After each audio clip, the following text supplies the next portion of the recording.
And I think Dak's a really good quarterback, and hopefully Cowboys fans can come back down to earth on that, because they were ready to fire him to the moon, in the past year, which I never understood. Like, Dak is a really good quarterback. And hey, if Cowboys fans wanted to run him out of town, I was ready to welcome him with open arms to Seattle. Like, please, like Dak's a good quarterback, and you can win a Super Bowl with Dak Prescott at quarterback. You certainly can.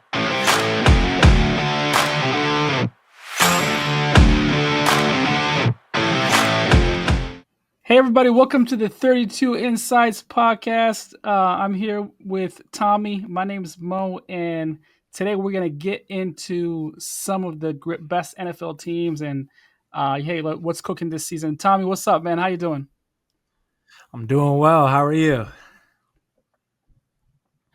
Good, man. Crazy Sunday, man. Crazy Sunday. Hey, Tommy, let me ask you a question. Who's the best team in the NFL right now? The best team in the NFL right now, I truthfully and honestly, I gotta say it's probably the Rams.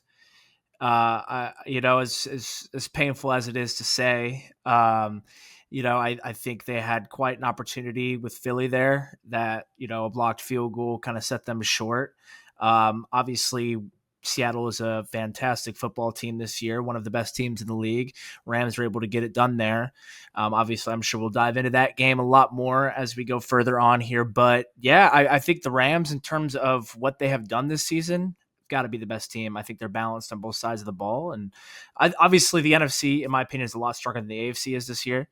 So there's a lot of great teams in the NFC, but I think the Rams might be the best of them all. Crazy, considering like most of the superstar quarterbacks are in the AFC, right? And you have Bo Nix and Daniel Jones, leading this year in the AFC. And crazy. And it's not a knock. It's not a knock on the AFC at all. I think the Patriots are a good team. That's a team I highlighted before the season. Broncos are a good team, but I just don't think that the AFC is as strong collectively as the NFC. Well. I think the NFC is just so collectively strong. True. So let's dive into it, man. Like, I remember a couple years ago. I think was it 2023. I think it was 2023. It was remember the Puka Nacua coming out party, first game in Seattle, and everybody was talking about, hey, like the Rams are rebuilding. It's like Aaron Donald's gone. This defense is not going to be good anymore. And ever since, man, they've been into the playoff twice, right? They won one playoff game, went to the divisional round last year. This year, as you said, I think they're the best team in the NFL. Seattle was right there with them, man. Even with, all those turnovers, a Jason Myers field goal, like 60 yards these days, is doable. It's hard. Like, these kickers are making it, very easy, especially the Cowboys guy, man. I forgot what his name was. But Brennan they're Aubrey. making it look sound very easy, but yep, Aubrey. And I think if we had him, that would be in. But Jason Myers is cool too. But hey, talk about the Rams, man. I have huge respect for them, man. Sean McVay, Chris Shula, that defense. Talk about what did you see with that game? What went wrong for the Seahawks? And what went right for the Rams, in your opinion? Yeah, definitely. Well, first, before I get into it, obviously, as a Seahawks fan, I've got a lot of respect for the Rams. I think they're a great organization. I think they're one of the best drafting organizations in the league. They do a great job of finding value late in the draft and finding good players, hidden gems late in the draft, and it shows. Not to mention, they have Atlanta's first-round pick this year. They're probably going to be picking top 10. On top of where they're at right now, which is scary to think about. Of course, you think at some point it's going to end, but when you're picking top 10, they're going to be able to get another difference maker. So that's definitely tough while competing for a Super Bowl. So kudos to the Rams and their processes. But yeah, this game, Seattle, LA, is definitely a hyped up game. Battle for the NFC West, first place, and. Maybe it wasn't as fireworks as people had wanted, but it definitely was a highly physical and competitive football game. And the Rams obviously won the game 21-19, but it was, people, when you watch that game, Yeah, it looked like the Rams were they came out swinging, right? They came out swinging and it was like, oh boy, here we go. Like we might Yeah. get humbled. We might get humbled today. Aggressive too on fourth downs. Yeah, Aggressive. yes, very. And it was a tough, hard fought game, and the Rams jumped on us. Sam Darnold had a rough game, first time we've seen it this year, and it was tough. I'm not jumping ship on Sam Darnold. I don't think anybody should, and I understand that the Rams have given Sam Darnold a lot of problems, in the past 2 seasons, and that's kind of a talking point right now. But I the way I see it, right, and maybe this is glass half full, but I mean, the Seahawks got hit with a tsunami right away. 4 turnovers. Yeah. Rams jumped on them, and they stayed the course and had a chance to win the game in the end. I mean, you know what? If the Seahawks would have Yeah, won it's that crazy. game, it's an entirely different talking point. I mean, and they had the chance. And I'm not going to blame Jason Myers, but I mean, think about it. The punt at the end, if that's a touchback, I think Ooh. Seattle is 8-2. Like that's Yeah, that's true. that's a 25 or that's a 20-yard difference, 25-yard difference, right? Like they get those yards back. We're looking at a Yeah. 41-yard field goal for the win. I mean, there's no guarantees. Yeah. Jason Myers That makes it punt was regardless. The Seahawks lost. There's no guarantees. mm, Obviously, special teams matters, and they got the edge right there. But the Rams played a tough game and they won. And to say that they had a perfect game would be a lie. I mean, outside of that first quarter, their offense really hit a wall. They didn't. I believe I saw the stat yeah. correctly. After the first quarter, the Rams did not have a drive longer than 5 plays.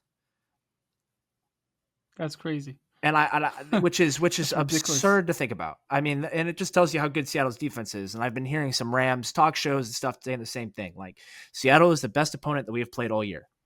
Like without a doubt, that defense is ridiculous and very good. So where did Seattle go wrong? They lost the turnover battle. Simple as that. They outgained them, they outrushed them, they outreceived them. Yeah. They had 4 red zone trips, and only one ended in a touchdown. They threw 4 picks in their own territory, which set up the Rams with great field position every time, and the Rams capitalized.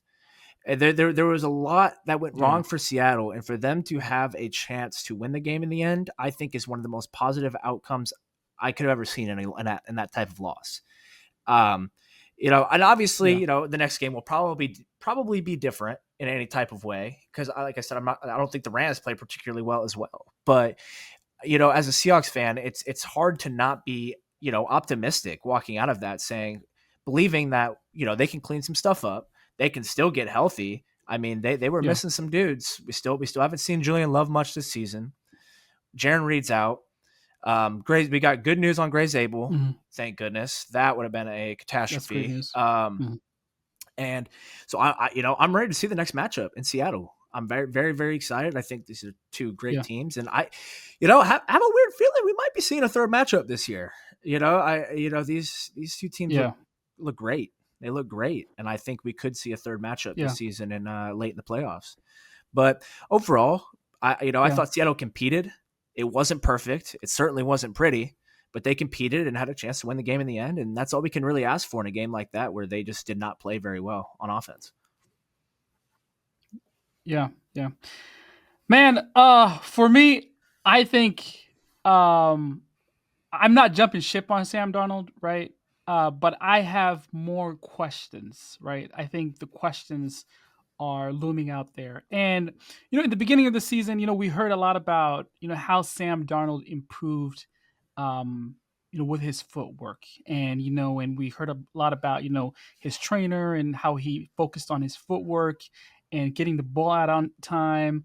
And there was a lot of reports out there about Andrew Janoko and like listening to your feet and, how Sam really changed and improved his footwork this offseason. So what I did was before the game, I looked at that Minnesota film, that game, that playoff game that Sam Darnold had, I think so 9 sacks in.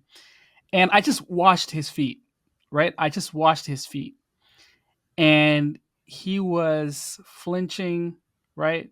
He was frenetic. The footwork was not smooth. The guy looked pressured. And he kind of looked beat up, as a quarterback. And what I did was I compared it to this Seahawks season. I looked at the Bucks game. The Bucks have a really good defensive line, right? The Texans have a really good defense. I looked at those like premium games that he played with good defensive fronts, and the guy was smooth as hell, right? I was watching his footwork. It's kind of like, just like it just went like do do do do do do do do do. You could just sense how comfortable he was from the waist down, and then I watched for that same thing in the Rams game, and the guy looked the same as he was in that final Minnesota game in the playoffs. So I don't know, man. Is the moment too big for Sam Darnold? That's my question. And right now, I do think the moment is a little bit too big for him, especially when it comes to big games. We played 3 big games this year: the Bucks, um, the Rams, and the 49ers when they were healthy, right? The first week. And all of them ended with a Sam Darnold disaster, right? And the 49ers, yeah, you could say Rick Woolen had a play with it, but Sam did have, an opportunity to tie it at the end. But I don't win it at the end. But I don't kind of like blame him for that game because it was week 1, new offense, new scheme. That's okay. But like, I'm not jumping ship on Sam Darnold, Tommy, but I'm saying, hey, like, let's see the playoffs. Let's see another game with the Rams. I'm not signing that check and saying, hey, like, he's the franchise QB for the Seahawks for the next 5 years. I don't know if you're saying that. Well, it's interesting. It's an interesting conversation, right? Because not only do we have the Rams, we've got some other very intriguing matchups on the horizon, right? We host the Colts in a couple weeks as well. We play in Carolina, which turns looking like it could be a pretty interesting game. Carolina's playing well this year, and then of course we're at San Francisco, and that will be week 18. So who knows what's going on at that point? I try not to project to week 18 too far because you just don't really know what seeding looks like, who's going to be playing, who's not. But there are going to be some opportunities for Sam Darnold here to bounce back. And honestly, I don't want to jump too ahead. It starts next week against Tennessee. I just would like to see Sam Darnold come back next weekend and continue to be who he was before the Rams game. Come out, play clean football, be decisive, be smart with the ball. Because we're saying that, Sam Darnold turned over the ball a lot. Not really. He's quite middle pack. He's quite MVP favorite. Drake May has 5 picks. Sam Darnold has 6. It's not like we're looking at some disastrous season where he's throwing a lot of touchdowns, throwing a lot of picks. No, he's pretty middle of the pack here in picks this year. So, and I'm not going to excuse what happened in LA. I think a lot of the time he was forcing it. He seemed panicked in the pocket and he was trying to do too much. And he said it after the game. He's like, I need to take a sack. I need to throw it away. Absolutely. We have the defense for that. We don't have what's going to lose us games in the end is turning the ball over and giving teams good field position, because I have a hard time believing that any team in the league is going to be able to move the ball consistently against the Seahawks defense down the field. So make them do it, right? Instead of giving them the ball at their our 30 after a pick that was forced and you could just throw it away and punted the ball and flip the field. Just punt it, right? Get it down the field, flip the field. Don't force it. Take the sack, throw it away on third and 8. It's okay. The defense is capable of getting stops. Help them out. We flip the field, get a quick 3 and out. Suddenly we're at the 50 to start the next drive, right? It's a long process, and everyone wants to see you go for it on 4th. But I mean, with this defense, if the time isn't right, don't force it. We don't have to take these massive shots and risks on offense with our defense right now. They'll keep us in any game. We're just going to have to be able to execute and stay the patient game, ball control, be smart. And I think it's going to work out for Seattle a lot better than it won't. Yeah. And that's what I tell, I was talking to a friend the other day. I'm like, hey, Sam Darnold needs to play the way, Mahomes was playing when he had that elite defense, 2022, 2023. He didn't have like receivers that could catch, right? Check downs, easy bubble screen, some normal stuff, I think when you're playing like really good teams, especially in the playoffs, and because you're going to face like elite defenses in the playoffs, right? Everybody is really good in the playoffs. And so you just need to like, just take what you can. Those like those small, check downs, throw it away, live to fight another day. And I also feel like he could have been using his legs a little more. Like the Rams didn't account for Sam Darnold at all. They were like, hey, like we're not gonna contain the rush. We're gonna just rush at him, right? And I saw a lot of open lanes, especially those man-to-man situations where he could take like 4 yards or 3 yards there. So, and I didn't see him. I didn't see like Sam do that. And yeah, that's one part of his game that I like him to improve is that because I think he's very athletic and he's not using that. Yeah, and I honestly, I'm really excited to see Torrey Horton come back as well.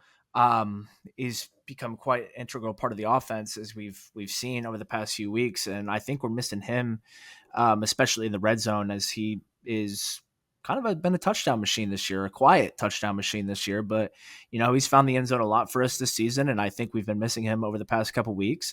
And I'm looking forward to seeing what happens when we're able to pair him, Cup, JSN, and Shaheed together. And I'm excited to see Shaheed get a little bit more acquainted into the offense, because right now I think we're really using him a little too gadgety. And I know he had that little go route to the end zone that Forbes broke up Oh yeah, in the game, which was tough. that Was timing, tough. yeah, Yeah, it's just timing. That's working through it, right? And obviously, Emmanuel Forbes made an incredible play there too. As much as we want to be like, oh, the timing is off, like Emmanuel Forbes also made an incredible play. And sometimes you have to tip your cap there as well, because that's not a play that we see every weekend. He gambled and it paid off, and so good for Emmanuel Forbes there. And I think that timing will continue to improve as we go on, because I think if Sam just lost that a little bit further, we all know what happens there. The rest is history. It's a touchdown. So, working it all through, and I don't want to panic, right? The worst thing you can do is panic after a game like that, because it was bad. It was ugly, but the Seahawks still had a chance to win at the end, right? And that, to me, that gives me confidence that they have a capability to win many different types of ways. Like, they can win an ugly game. They can win in a blowout fashion. They can score a bunch like the Buccaneers. But what has killed us time and time again has been the turnovers, and it's the timely turnovers. And so, in the Tampa Bay, obviously that pick that was a tough one. It was just a tip up, but we could score with them, right? It was a shootout, and who knows what happens if that doesn't get picked. San Francisco week 1, we're just going to chalk it up as week 1. But my biggest question with Sam Darnold is pressure. When a defense is heavily pressuring him, can he handle it and make the right decisions? Because we saw it a little bit in Houston. Yeah. It was we were handling it, but he was getting pressured. Even later in that Arizona game, when we were blowing them out, they started to get a little late pressure, and some things kind of started to wobble a little bit on offense. But I'll chalk it up to we were being a little bit more conservative. So going for the rest of the season, I want to see how Sam Darnold is able to handle pressure, because it's going to happen. The 7th seed right now in the NFC is San Francisco, and then it's better all the way up. Yeah. So yeah. Most of those teams outside of maybe Chicago have formidable defensive lines and pass rushers, and Chicago's not too bad themselves. But they're just, the rest of the teams are a little bit of a different tier there. So it's going to have to happen. We're going to find out one way or another. And I'm looking forward to finding out, because obviously there are some questions leaving LA this past weekend. Yeah. But hey, one thing that I was really happy of seeing was that Ernest Jones press conference, man. Like, him defending Sam Darnold, like, and dropping those F-bombs and saying, hey, like, quite frankly, fuck you. So that showed me, like, hey, Mike McDonald, like, he built something special in that locker room. Great culture. Also, that's such a great leadership move by Ernest Jones there, right? We all watched the game. We know what happened. He's also not wrong. The defense had opportunities too to get off the field multiple times. The Rams were very efficient on 4th down. But I loved seeing our defensive players defend Sam Darnold. That's huge. That is a very important thing for a locker room. Obviously, Mike McDonald's built such a strong culture, and everyone's on the same page, and I love that. Yeah. So let me ask you a question, Tommy. So, with Geno Smith, when he was here, it was the talking points about in Seattle was like, hey, like, we need to find the next guy. Like, hey, Gino is like, he's Gino, but we need to find the next guy. He's good enough right now. So like, are you, because like I've seen people in two different, categories. Some people are like, hey, like I'm I'm signing on Sam Darnold. Like he's the guy for the next 5 years. Are you on that ship, or are you like me, and are you saying, hey, I got to see more? Well, I definitely want to see more. I mean, obviously we're in year one of this contract. So luckily we have time. We have time to see more. We don't have to have any discussions like that for a little bit now. And I think when it's time to have those discussions, we'll probably have a pretty fairly clear answer on where we stand. Um, so no, I mean, of course, I'm not crowning Sam Darnold as our franchise quarterback, but Sam Darnold's also been fantastic this season. Outside of one game. So like, of course, I'm happy with where we're at, but I also don't need to just be. He's not Mm, 22. Like there's a lot yeah. to find out still, and we haven't even played our biggest games of the season yet. Like, yes, the Rams game this past weekend was a big Mm, game, but guess what? It's over now. So there's bigger games coming, and so it's time to find out yeah. what happens in those games. It'll become clear. There's much bigger games on the horizon, and we'll get a lot of answers in those games, just as we got some answers this past weekend. Okay, awesome. One more thing about the Seahawks, and we'll move on. And and we heard a lot of this talking point like this past week about, hey, going heavy on personnel, and being a heavy passing team on top of it. And like Greg Olson, and I know a lot of Seahawks players feel like feel a different type of way about Greg Olson. And he was like, hey, as long as the Seahawks don't create explosive runs, like nobody's gonna respect their running game anymore. Like everybody's gonna like probably like live with the 4 or 5 runs, right? 4 or 5 yard runs, and just keep on being in too high safeties, and then like, hey, like if you want to pass, we're not gonna let you have those explosives. And the Rams were the first team who did that. So are we gonna see like that same game plan going forward? Because I believe, look, as long as the Seahawks, like if they create explosive runs, I don't think we'll see like a great defense like the Rams, anytime soon. Maybe the Rams and the Colts. Um, I would say that, but I think that's it. But do you feel like how teams game plan against the Seahawks will change based on the struggles Sam Darnold and the offense had? Absolutely, absolutely. I mean, the film's out, right? They found something that worked. So yeah, without a doubt, without a doubt. But what the Rams did was a really great job of disguising their coverages. They disguised pre-snap and then fell back into different coverages, and it threw us on our heels. And I think that's what kind of got us early, because we were trying to continue to do what we had been doing. But I think as the game went on, we saw the adjustments get made. We started just running the ball, quick, short passes. And that's kind of the changes we saw in terms of adjustment, and it worked. So yeah, absolutely. Teams can come out and try that, and that's fine. But I think Seattle also learned some things as well, that they can adjust to that and make something happen in a different way that they haven't all year. So, and of course, it'll clean up. Mhm. I'm not saying Seattle was perfect on it. We know Seattle was not perfect on offense. It'll clean up, absolutely. But yes, teams Yeah, will absolutely bring that same coverage out that the Rams used, because it worked. yeah. Yeah. Yeah, and like look, and a lot of people forget, hey, it's year 1 for this offense playing together, right? So like it's like they don't know each other that much as well. Like even though like the Sam Darnold and JSN connection is absolutely ridiculous, but other than that, like it's a new offense. I think, maybe in the playoffs this team would be very gelled together. Definitely, definitely. I mean, there's still a lot of season left. There's a lot that can happen, and I don't know if we've lived our highest high yet with Seattle. I don't know if we've seen our lowest low yet with Seattle, and we just don't know that, and that's why we play the games. And there's definitely a lot to find out and see, and it'll be interesting. It'll be interesting where Seattle goes from here. They've got a nice 3-game stretch coming up. They've got Tennessee. Then they got Tennessee on the road. They've got Minnesota at home, and then they're at Atlanta. All three of those teams are struggling right now. Yeah. Especially, they're all three are struggling.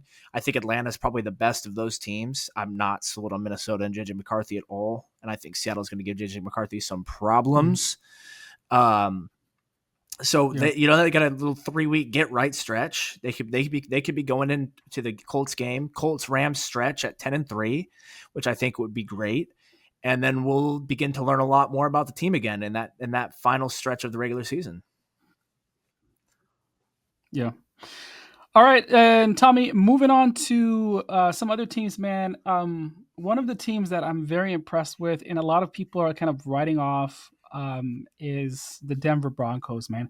The Broncos, they beat the Chiefs 22-19. But look, the story is very fascinating, Tommy. This is a team that had issues back and forth. They whiffed on the Russ trade. Seahawks, absolutely fleeced them and let Russ go. Right? They didn't let Russ cook. They let Russ go, and they gave him his money too on the way out. And then after they drafted Bo Nix, this defense was always elite, continues to be elite. And now in Denver, they're talking about, hey, like we're not a rebuilding team anymore. We are a contender, and everybody's fired up over there. Like I want to ask you, I know what my opinion is about Bo Nix and the Broncos. I think a lot of people like are unfair to Bo Nix. I think he's a really good quarterback, and I think he's improving. And I think Sean Payton knows how to use him. But what is your overall feeling about the Denver Broncos? Do you think they're like a Definitely. Super Bowl I contender? mean, the Broncos, what are they, 8-2, 9-2 now? I believe they're what, 9-2. Um, I mean, Yep. that speaks for itself in the first place. I mean, 9-2 is they play in the AFC West, tough competitive division minus the Raiders. Um, but yeah, the Broncos are absolutely a Super Bowl contender, and I think they're a very strong contender to come out of the AFC. And it starts with their defense. I mean, their defense is elite, absolutely top three defense in the league, without a Yeah. doubt, a top three defense in this league. You can pick and choose who's number one. Doesn't matter. They're an elite top three defense that is winning them games, and they're also doing it without the defensive player of the year last year in Patrick Surtain, which is even more impressive what they're doing. So when they get him back, I mean, they're going to be a very formidable threat. And I mean, playing in Denver in that altitude against that defense is nightmares. I mean, truly, I wouldn't want to do that. I mean, if Seattle had to do that this year, oh boy, oh boy. I think now in terms of their offense, like I can love their defense. Like I think Nick Bonito is still one of the most underrated players in the league by far. That dude is a Yeah. that Yeah. dude Nobody is talks a about him. stud. Nobody What a talks about find. him. I mean, right out of University of Oklahoma, he was great there. Um, and he is a stud. I think he is still so unbelievably underrated in this league, which is crazy to me because he is a baller and he is one of the Yeah. biggest key pieces of that defense, and he's the engine of that defense. That whole D line's great, though. Truly, the value in the Zach Allen signing. Yeah. I mean, guy's been a baller. They've just got a. Jaquan McMillan, Riley Moss, man, some of like the depth of this team. I think so. Jaquan McMillan is he Oh, undrafted? I can't answer that with confidence. I And don't know. I mean, I'm usually pretty good with the draft, but I don't. uh, I can't say yeah, I'm not. yeah, East Carolina. I remember East Carolina. I think he was undrafted, man. I think he was undrafted. But yeah, man, like I think he had 2 sacks against Mahomes, 1 INT. Um, Yeah, Absolute I mean, baller, man. now let's flip it a little bit. I think the Broncos' offense is very sporadic. I think it's sporadic. I'm not. If the Broncos are going to fall short of winning the AFC this year, it is going to be because of their offense. I think their offensive line is great. I think they've got a very good offensive line. I like their running back committee. Obviously, Dobbins is out for a bit, but I think RJ Harvey was a great pick, and I'm looking forward to seeing him kind of take on the bulk of the snaps and what he can do because when he was at Central Florida, he was phenomenal. He was great. Um, and so it's going to be interesting. Obviously, they've got an interesting receiver core, a good, not great receiver core of Cortland Sutton, Troy Franklin, Marvin Mims, Pat Bryant. A good group of guys. But there's something there with that offense that just isn't clicking to me. And Mm. I don't know what it is. I know Bo Nix is a little inconsistent. I won't lie, and I like Bo Nix. I don't mind Bo Nix, but he is a little inconsistent. And I think Mm. sometimes he Mm. tries to do too much, and I kind of like what we mentioned with Sam Darnold. There are some times where Bo Nix is just launching the ball down the field with no idea where it's going to go. It's just like someone's down there somewhere, Yeah. and it typically does not end well. Evan Ingram, in my opinion, has not Yeah. been as good as the Broncos had maybe hoped for and maybe what his hype was in the preseason. Um, and I think if the Saints had or sorry, not the Saints. I was thinking of Sean Payton with the Saints, but I think if the Broncos had a really, really good tight end, they would be really good, like really Yeah. good. I think they are an Yeah. elite tight end away from being phenomenal. But nonetheless, Yeah. I mean Yeah. they're still winning games. They're still able to score. Yeah. But I just think there's some inconsistencies on the Broncos. Like who is the receiver one? Who is the Broncos receiver one? Mm-hmm. Right? Because on paper it should be Cortland Sutton, but you start looking at it and Troy Franklin's getting more of the targets, more of the target share, right? Yeah. I and like who of Mims or Pat Bryant do you trust more, right? I think Pat Bryant's come on a little bit late. Yeah. He's looked good. He's had some moments. Um, and Mims has, been here and there. I know the Broncos are really high on Marvin Mims. They always have been. They've been very, very high on Marvin Mims. Yeah. But there's just I'd have to dive a lot deeper into it, but there's something with that offense that is just worrisome. It's I don't know, there's something there Yeah. that is just a little bit cause of concern. And Yeah. I say the same thing. Like I said, this isn't a shot at the Broncos or anything like that, because I can say the same thing about Seattle. If Seattle doesn't make it out of the NFC, it's going to be because of their offense. 100%. Something's going to go wrong there. And Yeah. so, kind of, I think the Broncos and Seahawks are Yeah. actually quite similar in a way. Very elite defensive led teams, with an offense that is good but not great, not great. So Mm. Mm. Yeah, I feel you, man. I feel you. I think there's something missing to the piece over there, and like, I also believe, hey, like, and you know what? I agree with you on Bo Nix, because some throws I'll be like, wow, like how the hell did he do that? That's like an incredible throw, and he'll be like, oh man, and I'll be like really amazed by his talent, and the other throw I'll be like, I man, mean, why did you do that? you could really get two different Bo Nixes in one game. I mean, look at the Giants, right? Like Yeah, the first yeah, three quarters were like, what yeah, is going on? And then the fourth quarter, Bo Nix goes Superman, throws his cape on, and makes it happen, right? So it's stuff like that. But yeah, if the Broncos find themselves in a situation like they did against the Giants in the playoffs, yeah, I don't know if they yeah, will be able to do that in the fourth quarter against a much stronger opponent than New York, right? And New York's had a history of blowing leads all season long, yeah, so and that's the reason why Brian Dable got fired.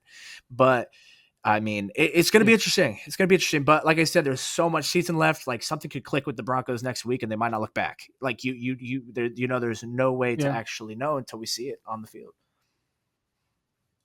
yeah, yeah. But nice, man. They play some really good like defensive fronts, man. Their Their offensive their line is their, their legit, trenches are great. They built it. They built both real well, Yeah, and that's how you win. And so they've done a great job yeah, there, and they have a fairly easy schedule to wrap it up. They play at Kansas City, which would be tough, but they have the yeah, Chargers at home. They play Vegas on the road, divisional, but I assume that shouldn't be too much trouble as long as it's not on Thursday night again. yeah. Oh boy, Oh shit. Yeah, yeah. that's a horrible game. And yeah, I mean, just looking at their schedule, there's potential that these guys could be the number one seed in the AFC. And so Yeah, if the playoffs are running through Denver in that altitude, watch out. Anything could happen there. yeah, yeah, yeah. And talking about the Chiefs a little bit, man. A lot of people are writing off the Chiefs. They're like, hey, like they might not even make the playoffs. But this time last year, the Bengals were 5-6, right? And everybody was like, "Hey, Joe Burrow, he can bring this team back. They can make the playoffs." Man, I think if you got Patrick Mahomes on your team, man, anything is possible. If you got Andy Reid on your team, anything is possible. I'm not writing off the Chiefs. I think if the Chiefs, imagine the Chiefs make it, as a 7 seed, right? Like everybody's Oh gonna be yeah, afraid of that them. would be a very scary 7 seed. That might be the scariest 7 seed we've seen. Like nobody wants to see a 7 seed Patrick Mahomes. Nobody wants to see Patrick Mahomes in the playoffs. Period. Like like that Yeah, in any capacity. It doesn't matter where. It could be on the road. It doesn't matter. You're still going to have to go stop Patrick Mahomes. And so no, yeah, the Chiefs they got to get it going though. They have to get it going. They've got another yeah, opportunity against Denver in a yeah, couple weeks in Kansas City. That will be a huge game. I don't know if they have enough to win the division at this point, but they need to start stringing together some wins yeah, just to make the playoffs, and I think they will. I think they will. They're going to put it together, and I think they'll make the playoffs, and it'll be fine. But it is interesting to see what is happening with Kansas City and both Baltimore as well. Both teams we thought were yeah, absolute locks at the top of the AFC are kind of lingering right now. So yeah, yeah. Next games for the Kansas City Chiefs: Indianapolis, Dallas, Houston, Chargers, Tennessee, Broncos, and Vegas. I think they can make the playoffs, man. That's this is a that's big not a one. bad schedule. Big one That's coming not up a this bad weekend though schedule. for Kansas City against Indy. That Yeah, that is a yeah, statement. That's a potential statement game, right? I mean, they lost on the road in Denver. Okay, mm, fine. I can excuse that. Denver's a good team, divisional opponent on the road. That happens. That's going to happen. But next week against Indy, that's another opportunity for yeah, Kansas City to come out and make a statement. And I think they almost have to. Like they're going to be playing hard, and I know they're favored in that game on the Vegas line, but I think that makes sense because I trust Kansas City until I can't, that they're going to come out and get it done. yeah, yeah. All right, so I want to talk about the Packers real quick, man. And I'm really disappointed about like, with the Packers and Jordan Love.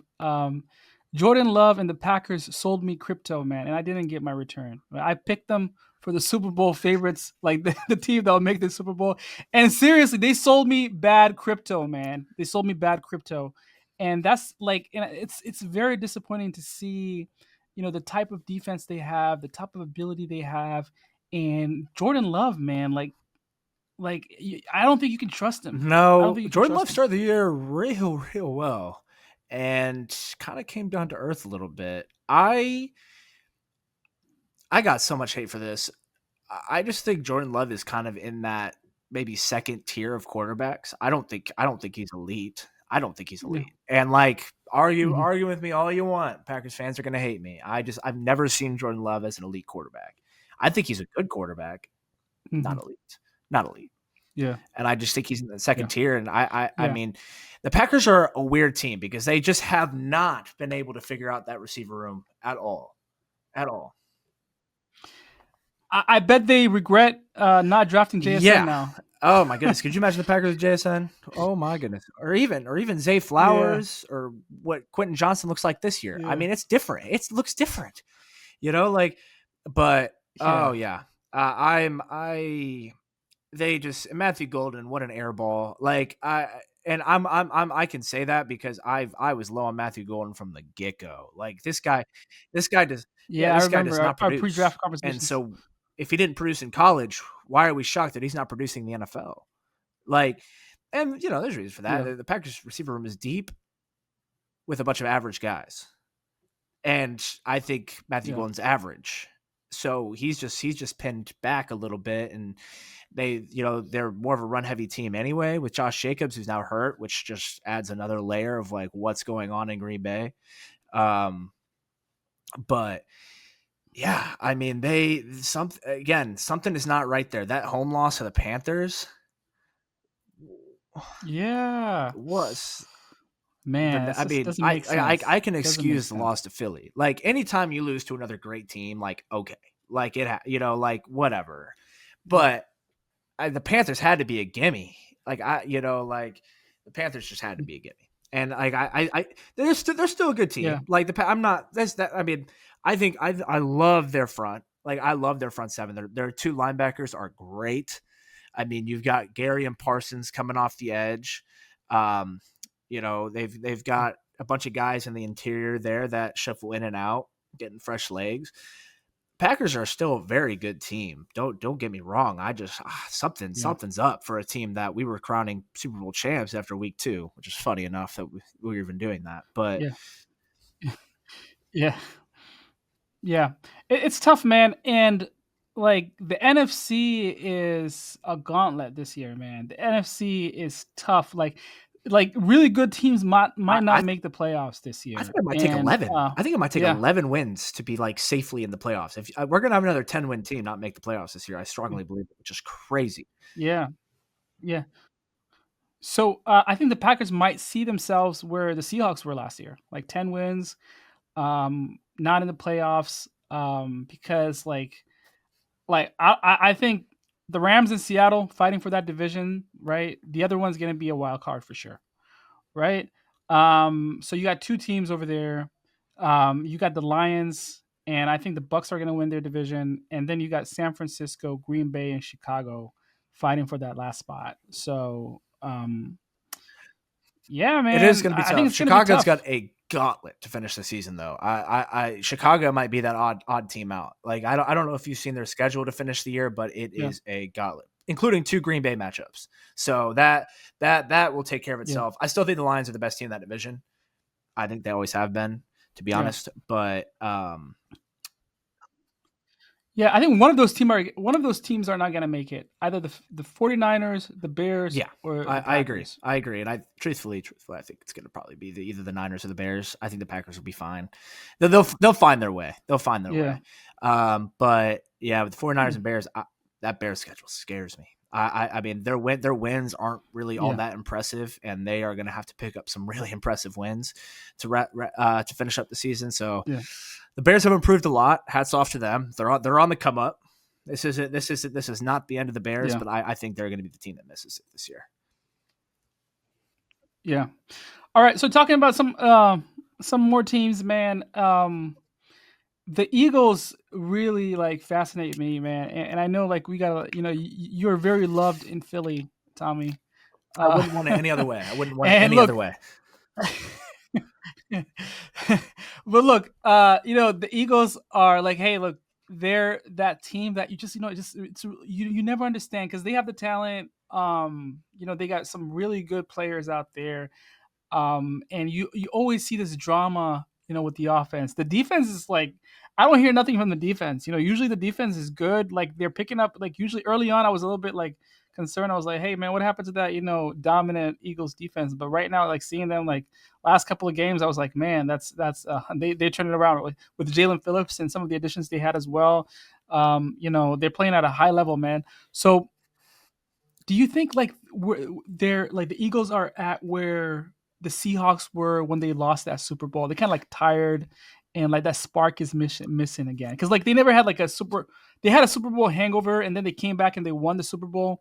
But I feel like this team doesn't want to play with each other anymore, especially the receivers and Jalen Hurts. Like It's certainly there's a not as connection perfect missing. as it was last year. Last year seemed euphoric, right? They were just unstoppable. Saquon was this unbelievable world beater. It doesn't seem like they have that type of spark anymore. But at the same time, they're still the team to beat. I mean, let's tell it how it is. They've beat Detroit. Mm. They've beat Green Bay. They beat LA. I mean, they're getting it done when they have to get it done. And so Yeah, I still have a lot of questions about Philly. I think their pass game's atrocious. It's a joke, yeah, and I know their run game works, but their pass game's atrocious. I do not know what else to say. Like they've got Devontae Smith, they've got AJ Brown, they've got Dallas Goedert. They've been utilizing Saquon in the pass game. Jahan Dotson's been here and there, but yeah. oh my goodness, that pass. I think they're missing their identity, right? Because last year it was like, "Hey, Saquon, like you go eat. We're here to Yeah, support you. You're the star of the team, right?" But I think they went off that this year. They're like, yeah, "Hey, we're gonna be they're something not who they else." were last year, and last year they were unstoppable. I mean, we saw what happened in the Super Bowl. So take a step, they took a step down. Sure, they're still a great team. That's kind of how good they were last year. Is like, okay, they took a step down this year, but they are still one of the best teams in the league. And they have a very fair argument to say they are the best team in the league. with the wins they have racked up this Yeah. season. But no, I just think they're not who they were last year. They're a different team. They're beatable this year. Last year, I don't know if anybody was going to beat them. But this year they are absolutely beatable, and I think everyone sees it. Hence why nobody's just crowning them NFC champions again, and that type of deal. But Mm. they're going to be there in the end. They'll be there in January, playing in the playoffs in tough games. So we'll see what happens then. But yeah, they're not the same team, and I'm their pass game concerns me so much. It's really sometimes a really hard watch. Yeah. Are you picking them for the number one seed Um, in the NFC? It's probably between them and LA, but since I like Seattle to beat Mm. LA, I don't know what Philly's schedule looks like. I need to take a look at that so I know going forward. But I would say yeah. I think the NFC will run through Philly again. Um, Yeah. just a feel there. They've gotten through a lot of tough games with wins over all the other contenders in the NFC. Right? They beat LA, so they have the tiebreaker of LA. Yeah. They beat Detroit. They beat Green Bay. Like I said, I think they're still a very good team, and I'm sure the NFC will probably run through them. And I think the biggest thing is they have the tiebreaker of LA. Yeah. Yeah. So if you could only leave out one team, right? You could only from the, let's say, from the top three teams in the NFC, like Detroit, Seahawks, LA, Eagles. Which team would I leave Would out that of the be? top three? Yeah. Oh boy. Well, I've got to put Philly in there, and I've got to put LA. So it's a Detroit Seattle conversation, and recent pedigree would have to say Detroit, but man, there's something about that Seahawks defense that is just it's special. And I have concerns that if Detroit and Seattle played, who on earth is covering JSN in that matchup? Um, Yeah. Yeah. But that's a divisional. That's a divisional yeah. playoff rounds. I think so. So Detroit, Seahawks. today Yeah. I would lean Seattle. And a lot of that is contingent on thank Yeah. goodness Gray's Abel's healthy, because if he was hurt for the year, it would be an entirely different story. I think that look on Seattle would be way worse. Yeah. I think with Seattle being as injured as they are and getting some pieces back soon, I think that helps. And yeah, ultimately, I think the X factor in that is that our best player will have no competitive matchup against Detroit's defense. So I think that matchup would be really nice to see, but at the same time, Detroit's got some dudes. They're still great. I mean, we're picking between diamonds and gold here. Like you can't go wrong. Like both teams are great. So it's hard to pick. Yeah. What are the chances the Cowboys make Low. the playoffs? Their schedule's insane. Good for them last night though. Like good for them last night, but low. That's not happening. It's not happening. Yeah. I agree with you. But hey, look, man, I feel like they're a year or two away, man, to be being a really good the team Quinn again, Williams because they got some edition pieces. Is so underrated. Like elite insane. 3 techs are Insane. so hard to find. Like, and they have one of the very few in the league. Like that in itself is huge. Yeah. And we saw it last night. The guy was dominating a sack and a half in his first game. Like 2 weeks off, came out there, sack and a half, great stuff. The Raiders online is terrible, but still, that is a great pickup, and I think they've done a great job quietly building that offensive lineup. I really do. Like I don't think people talk about that enough. They've used a lot of draft capital on offensive linemen, and it's all coming together. I don't think their offense is the problem. It's that defense is just a mess, and they they tried to put a couple band-aids on it this year, and then added a stud in Quinn Williams. But yeah, I mean, I think in due time they'll get there. I do. Like they'll be okay in the long run. I believe as long as they fix that secondary. I mean, that secondary is a mess. I don't know what's going on back there. I don't know if those secondary players know what's going on back there half the time if you watch the games. But yeah, I mean, they need to fix that, and they'll be okay. Genuinely. Yeah. Man, I feel like the Cowboys are going to be really good, man. Especially next year, if they add a couple more pieces, man. Dak has really impressed me. I was like, hey, especially in the shoddy system, I'm like, yo, Dak can really ball out in a shoddy system. I think it's way better for him. Dak is great. I've always been high on Dak. I think Dak's a great quarterback. And I think he had some. I think it's something different every year, right? With the Cowboys, and everyone likes to blame it on Dak, but I think Dak's been dealt a really tough hand from time to time, and I think he does take on a lot of the burden when things go wrong, but I don't think it's warranted a lot. And I think Dak's a really good quarterback, and hopefully Cowboys fans can come back down to earth on that because they were ready to fire him to the moon. In the past year, which I never understood. Like, Dak is a really good quarterback, and hey, if Cowboys fans wanted to run him out of town, I was ready to welcome him with open arms to Seattle. Like, please, like Dak's a good quarterback, and you can win a Super Bowl with Dak Prescott at quarterback. You certainly can. Yeah, imagine exactly. Dak in Green Bay right now. Exactly. Imagine Dak in Seattle. Dak's a better quarterback than Sam Darnold. Imagine him in Philly. Like, you know what I'm saying? Like, oh, here we go. Yeah.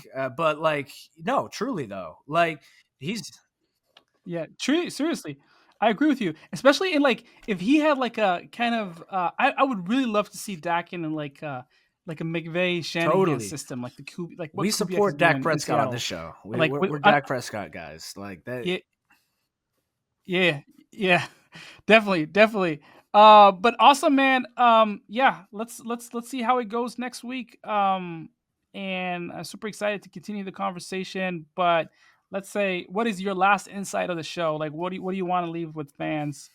One interesting insight that you gained from this week. Yeah. I like that question. Let's see what happens with just the best thing I could say is just keep an eye on the bottom of the NFC playoff picture the rest of the year. It's going to be a war. There are some seriously good teams, and the Panthers are sitting at the 8 seed right now, kind of lurking, and they're kind of coming into their own as well. So the NFC playoff picture is just going to be a war all the way through. Like, what you see today is not what it's going to be at the end of the season. So just keep an eye on all these top NFC teams because it's going to be a battle down to the end. Yep. My insight is defenses carrying teams in 2025, man. That's one thing that, is just everywhere, man. Like all the top contenders, like their defenses are crazy good. Like the only like balanced team that I've seen, like where their defense and offense are really good. Maybe like Seattle's in one of the teams like top 5 defense and top 5 offense, right? I think maybe their offense went down this week but Seattle and the Patriots, right? Those are like the only good teams. I would say on both sides of the ball, right? Yeah. And LA, yeah. So defenses are carrying offenses, man, in 2025. All right. Well, that's the 32 Insights podcast, man. That's the first episode. If you like it, please subscribe and like and follow our TikTok page and our Twitter page. But we'll see you guys next week.